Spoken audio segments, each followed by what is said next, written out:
नमस्कार विद्यार्थी मित्रांनो, स्वागत आहे तुमचं आजच्या नवीन व्हिडिओमध्ये। तर आज आपण 1 ते 10 सप्टेंबर 2024च्या चालू घडामोडी पाहणार आहोत। तर यामध्ये आपण एकूण 25 प्रश्न पाहणार आहोत आणि त्यांची महत्त्वाची माहिती देखील पाहणार आहोत। मित्रांनो, खरंच आजचा व्हिडिओ खूप इंटरेस्टिंग होणार आहे, म्हणून आजच्या व्हिडिओचं लाईकचं टार्गेट फक्त 500 लाईक ठेवलेलं आहे। आणि तुम्हाला जर या व्हिडिओची PDF हवी असेल तर व्हिडिओच्या डिस्क्रिप्शन बॉक्समध्ये आपल्या टेलिग्राम चॅनलची लिंक आहे, तेथे तुम्हाला सर्व व्हिडिओच्या PDF अगदी फ्रीमध्ये मिळतील। तर वेळ वाया न घालवता या व्हिडिओला सुरुवात करूयात। तर पहिला प्रश्न आहे, कोणत्या मंत्रालयाने अलीकडेच सी बॉक्स पोर्टल सुरू केलेले आहे? तर योग्य उत्तर राहील ऑप्शन ए, महिला आणि बाल विकास मंत्रालयाने केलेले आहे। तर याविषयी आपण महत्त्वाची माहिती जाणून घेऊयात।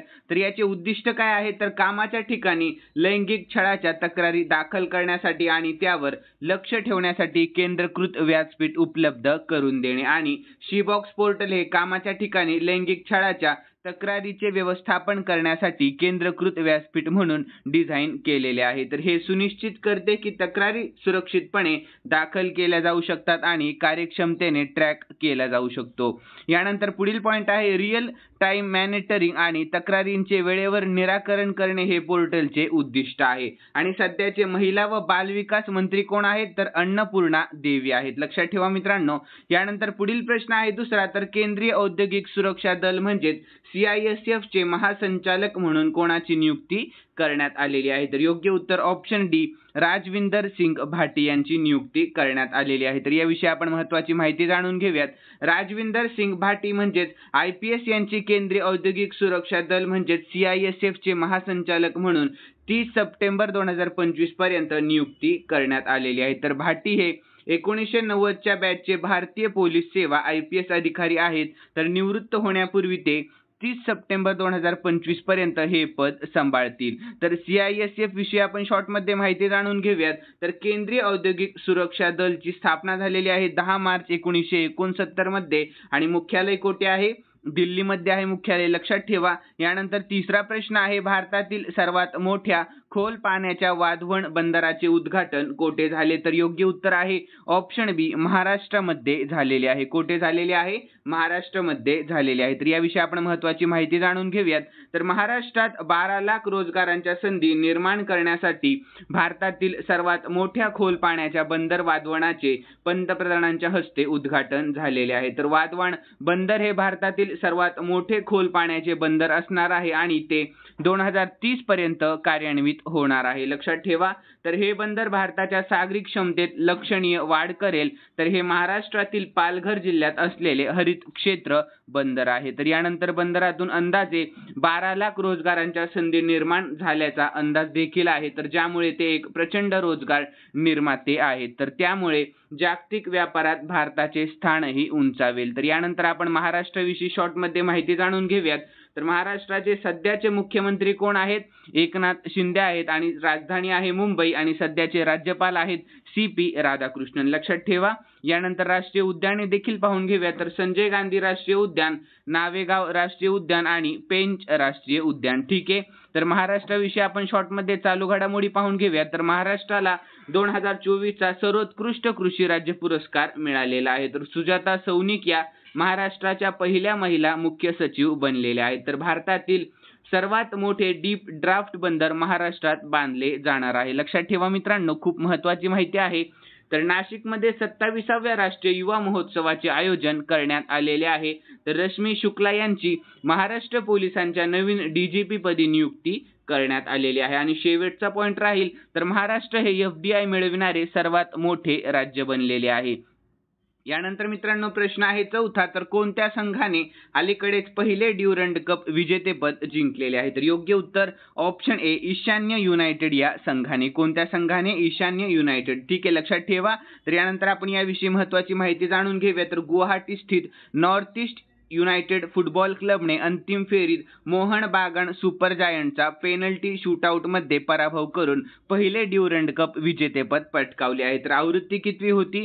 तर 133वी आवृत्ती होती, लक्षात ठेवा। आणि आयोजन होते कोलकाता, कोक्राझार आसाम येथे, जमशेदपूर झारखंड येथे आणि शिलाँग मेघालय येथे।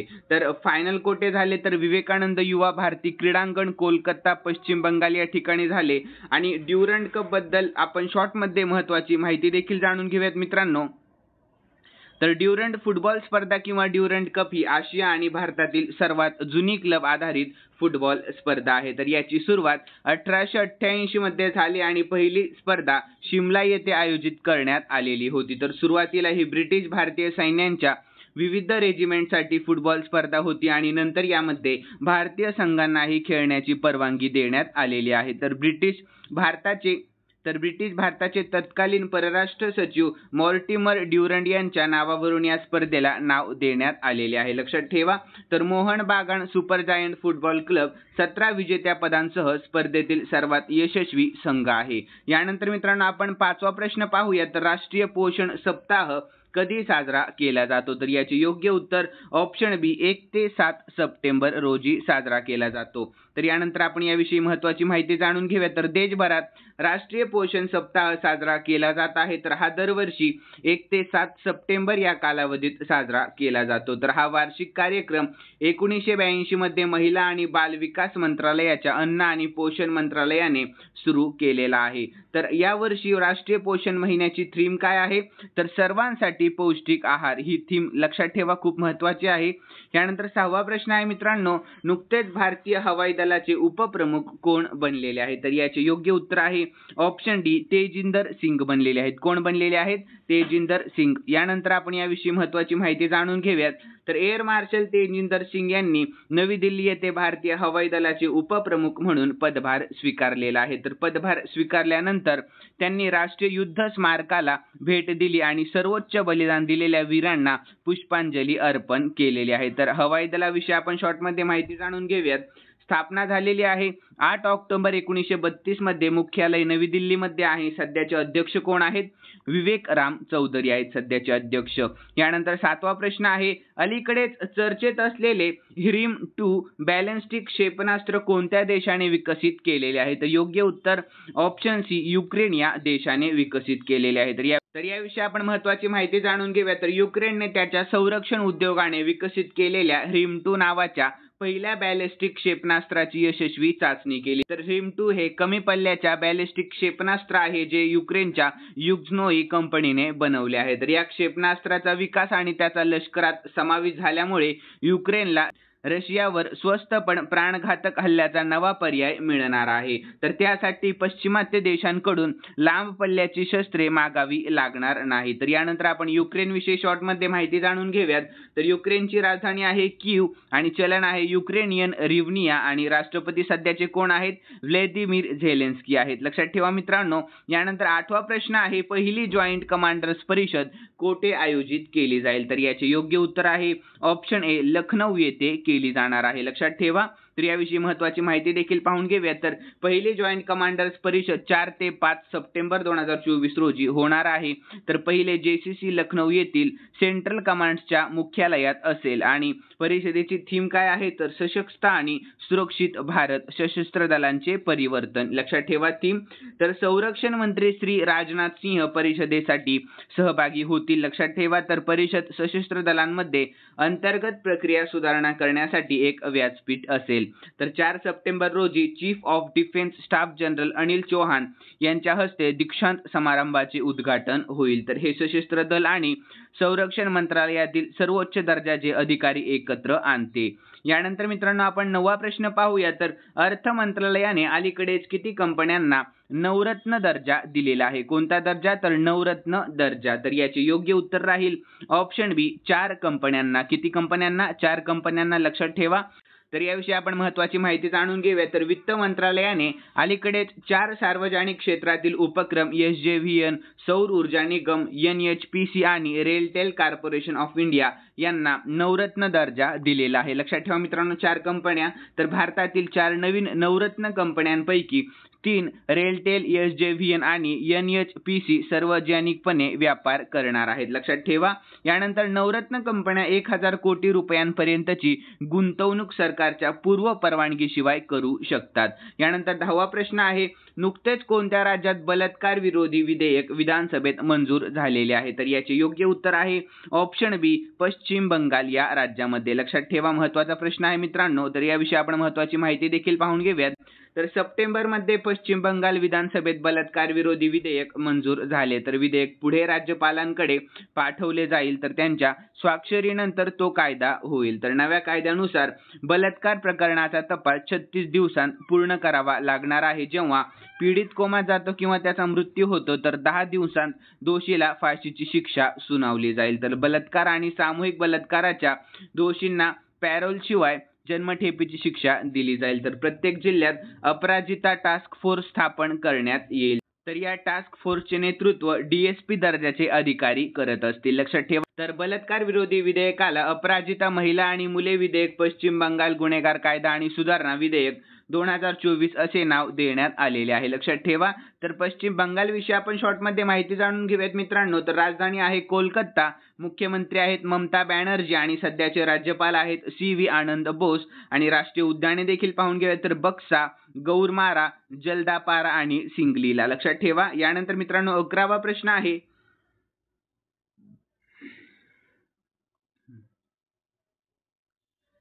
यानंतर मित्रांनो प्रश्न आहे 11वा. तर जागतिक बँकेने जारी केलेल्या ताज्या आकडेवारीनुसार 2024 ते 2025 या आर्थिक वर्षात भारताचा अंदाजे विकास दर किती असेल? तर याचे योग्य उत्तर ऑप्शन बी 7% असणार आहे. किती टक्के असणार आहे? 7%.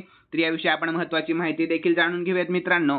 तर जागतिक बँकेने जारी केलेल्या ताज्या आकडेवारीनुसार 2024 ते 2025 या आर्थिक वर्षासाठी भारताचा विकास दराचा अंदाज 6.6% वरून 7% इतका वाढलेला आहे. तर जागतिक बँकेने केलेला हा बदल आव्हानात्मक जागतिक परिस्थितीत भारताच्या वाढत्या आर्थिक विकासाचे प्रतिबिंबित करत असतो. तर जागतिक बँकेविषयी देखील आपण शॉर्टमध्ये माहिती जाणून घेऊया. तर मुख्यालय कुठे आहे जागतिक बँकेचे? तर वॉशिंग्टन DC युनायटेड स्टेट्समध्ये आहे आणि सध्याचे अध्यक्ष कोण आहेत? अजय बंगा आहेत आणि स्थापना झालेली आहे जुलै 1944 मध्ये. लक्षात ठेवा मित्रांनो, वर्ल्ड बँकेची स्थापना कधी झालेली आहे? जुलै 1944 मध्ये. यानंतर 12वा प्रश्न आहे.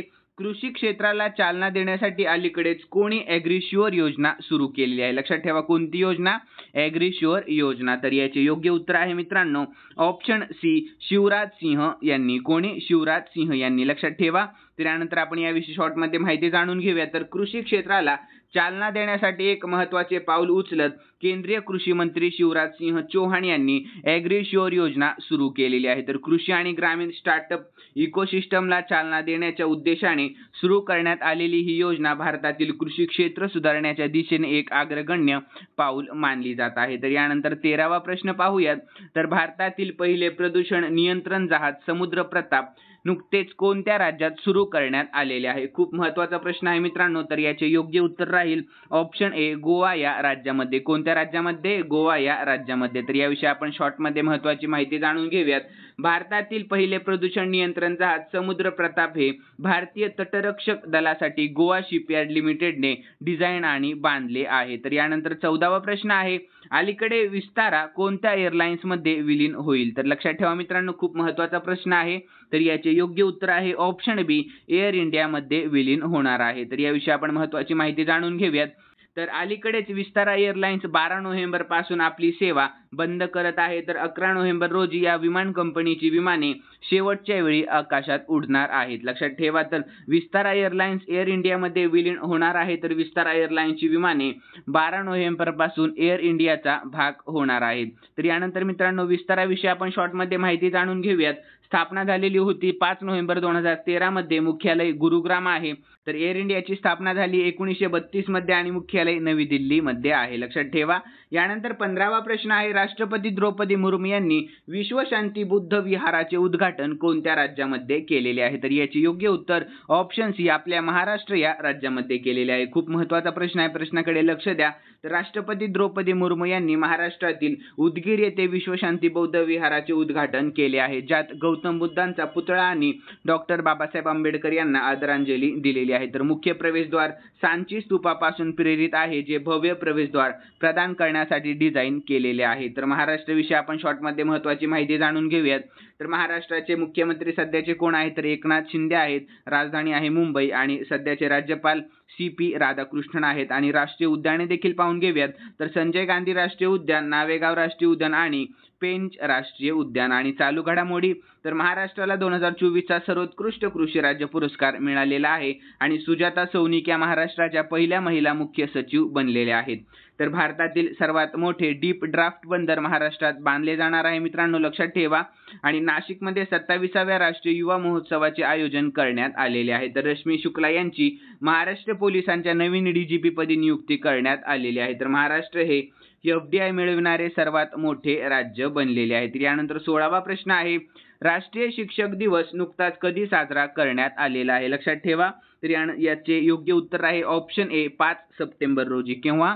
5 सप्टेंबर रोजी. तर याविषयी आपण महत्त्वाची माहिती जाणून घेऊया. तर भारतात दरवर्षी 5 सप्टेंबर रोजी शिक्षक दिवस साजरा केला जातो. तर शिक्षकाला समाजात मानाचे व सन्माननीय स्थान आहे. तर भारत दरवर्षी डॉक्टर सर्वपल्ली राधाकृष्ण यांची जयंती यांच्या योगदानाला आणि कर्तृत्वाला श्रद्धांजली म्हणून राष्ट्रीय शिक्षक दिवस म्हणून साजरा करत असतो. तर यानंतर 17वा प्रश्न आहे मित्रांनो, भारतीय लष्कर आणि अमेरिकन सैन्य यांच्यात 20व्या युद्ध अभ्यास कोठे आयोजित करण्यात आलेला आहे. तर याचे योग्य उत्तर आहे मित्रांनो ऑप्शन बी राजस्थानमध्ये करण्यात आलेला आहे. खूप महत्त्वाचा प्रश्न आहे मित्रांनो, प्रश्नाकडे लक्ष द्या.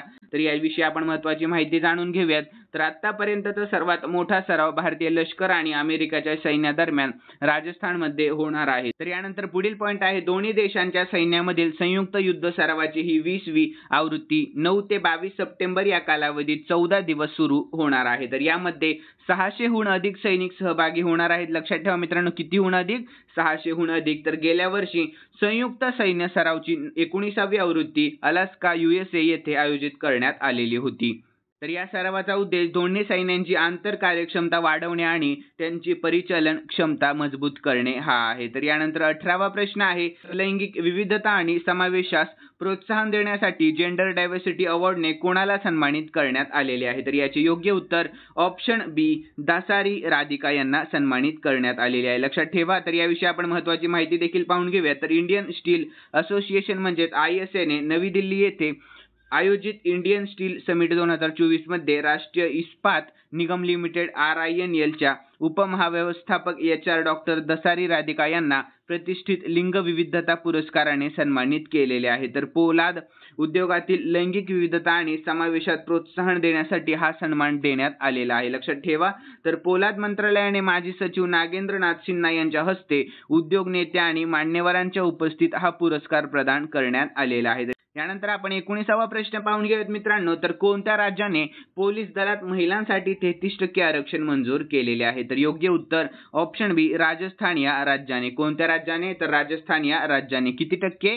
33% आरक्षण मंजूर केलेले आहे. तर याविषयी आपण महत्त्वाची माहिती जाणून घेऊयात. तर राजस्थानमधील भारतीय जनता पक्ष म्हणजेच भाजप सरकारने महिलांना पोलीस दलात समाविष्ट करण्यासाठी राज्य पोलीस अधीनस्थ सेवा नियम 1989 मध्ये सुधारणा करण्याचा निर्णय घेऊन 33% आरक्षण मंजूर केलेले आहे.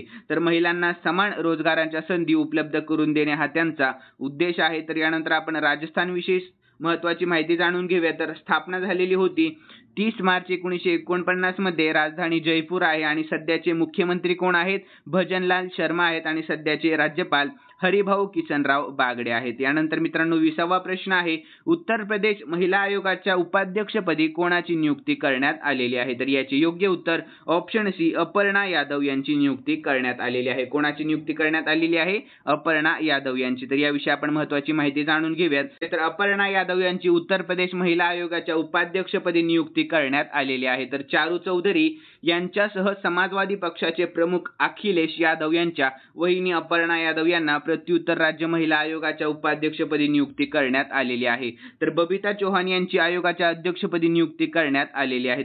तर जानेवारी 2022 मध्ये भाजपमध्ये सामील झालेल्या अपर्णा यादव सपा संस्थापक मुलायम सिंह यादव यांच्या धाकट्या सून आहेत. तर यानंतर आपण उत्तर प्रदेश विषयी महत्त्वाची माहिती जाणून घेऊया. तर राजधानी आहे लखनौ. सध्याचे मुख्यमंत्री आहेत योगी आदित्यनाथ आणि राज्यपाल आहेत सध्याचे आनंदीबेन पटेल, लक्षात ठेवा. यानंतर राष्ट्रीय उद्याने देखील पाहून घेऊया. तर दुधवा, पिलीभीत, राणीपूर वन्यजीव अभयारण्य, लक्षात ठेवा राष्ट्रीय उद्याने. आणि राज्य प्राणी आहे बारासिंगा, राज्य पक्षी सारस आहे आणि लोकसभेच्या 80 जागा आहेत आणि राज्यसभेच्या 31 जागा आहेत मित्रांनो, लक्षात ठेवा. तर यानंतर 21वा प्रश्न आहे, सरकारने अलीकडेच वित्त सचिव म्हणून कोणाची नियुक्ती केलेली आहे. तर याचे योग्य उत्तर आहे मित्रांनो ऑप्शन ए तुहिनकांत पांडे यांची. कोणाची? तुहिनकांत पांडे यांची. तर याविषयी आपण महत्त्वाची माहिती जाणून घेऊयात.